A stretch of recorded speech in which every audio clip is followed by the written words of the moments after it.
Hi friends, బాగున్నారా? మరొకసారి పుదీనా పచ్చడి మీకు తీసుకురావడానికి ఈరోజు ముందుకు వచ్చానండి. పుదీనా 2 కట్టలు, ఎండుమిరపకాయలు 15, చిన్న నిమ్మకాయ అంత చింతపండు తయారు చేసుకొని ఒక బాణ తీసుకొని స్టవ్ మీద పెట్టి టేబుల్ స్పూన్ ఆయిల్ అందులో వేసుకొని దాంట్లోకి 2 స్పూన్ల ధనియాలు వేసుకోవాలండి. అలాగే జీలకర్ర 1 స్పూను, అలాగే నువ్వులు 1 స్పూన్ వేసుకోవాలండి. ఈ 3 వేసుకొని బాగా కలపాలండి. అలా కలుపుతూ ఉండాలి. నువ్వులు, జీలకర్ర, ధనియాలు వేసుకొని కలుపుతూ ఉండాలి. దోరపదునుగా వేపుకోవాలండి. వేపుకున్న తర్వాత చూసారా కలర్ వచ్చింది. ఆ కలర్ వచ్చినంత వరకు కూడా దోరపదునుగా వేపుకోవాలి. అది వేగిన తర్వాత ఒక పక్కన బౌల్లో తీసుకొని మనకి ఎండుమిరపకాయలు పక్కన పెట్టుకొని అది కూడా అదే బాణీలో వేసుకొని ఇది కూడా కొద్దిగా ఫ్రై చేయాలండి దోరపదునుగా. మీ రుచికి తగ్గట్టు ఎండుమిరపకాయలు వేసుకోవచ్చండి.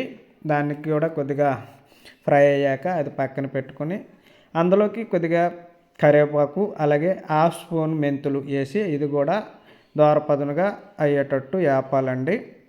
అదే పెనం మీద కొద్దిగా ఫ్రై చేయాలి. చేస్తున్న తర్వాత ఇది కూడా ఒక పక్కన పెట్టుకోవాలండి.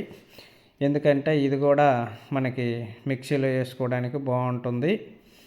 అలాగే ఆయిల్ మళ్ళీ వేసుకోవాలంటే ఒక టేబుల్ స్పూన్ ఆయిల్ వేసి మన దగ్గర ఉన్న కడిగి పెట్టుకున్న శుభ్రం చేసి కడిగి పెట్టుకున్న పుదీనా పక్కన వేసుకున్నాం కదండి. ఆ పుదీనా ఆకులు దీంట్లో వేసి బాగా మగ్గనివ్వాలండి.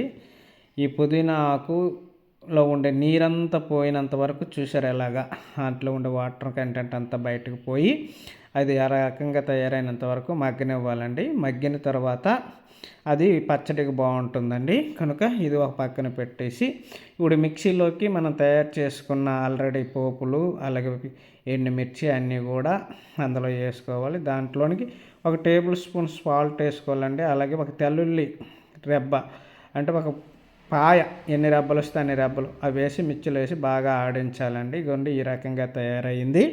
దాంట్లోకి ఈ పుదీనా మనం ఫ్రై చేసి ఉంచుకునే దాంట్లో వేయాలండి. ఇది కూడా వేసి మనము దాంట్లోకి నిమ్మకాయ నానేసి ఉంచాం కదండి చింతపండు, అది కూడా నిమ్మకాయ అంత చింతపండు నానేసి ఉంచింది కూడా వేసి అది కూడా పేస్ట్ కొట్టాలండి. కొట్టిన తర్వాత ఇగోండి ఈ రకంగా తయారవుతుందండి. చూసారా ఎంత బాగుందో. ఇప్పుడు మరొక బాణ తీసుకొని 2 టేబుల్ స్పూన్ ఆయిల్ వేసుకొని, ఎందుకంటే పచ్చడికి ఆయిల్ మరి అవుతుందండి, మరి తప్పదు.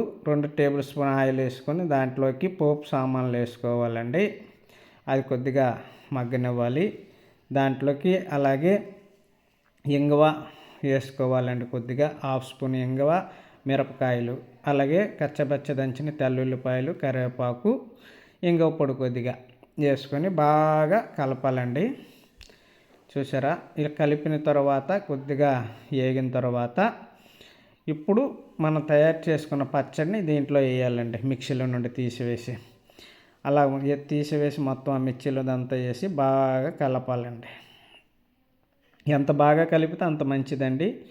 ఈ ఆయిల్ అంతా దానికి తాలింపు అంతా దానికి పట్టిన తర్వాత ఇదిగోండి ఈ రకంగా తయారవుతుంది. బాగా కలిపింది. దాంట్లో ఉన్న వాటర్ అంతా పోయి ఇది అన్నంలో కలుపుకొని తింటే ఒక రుచి ఉంటుంది. చాలా రుచి అండి.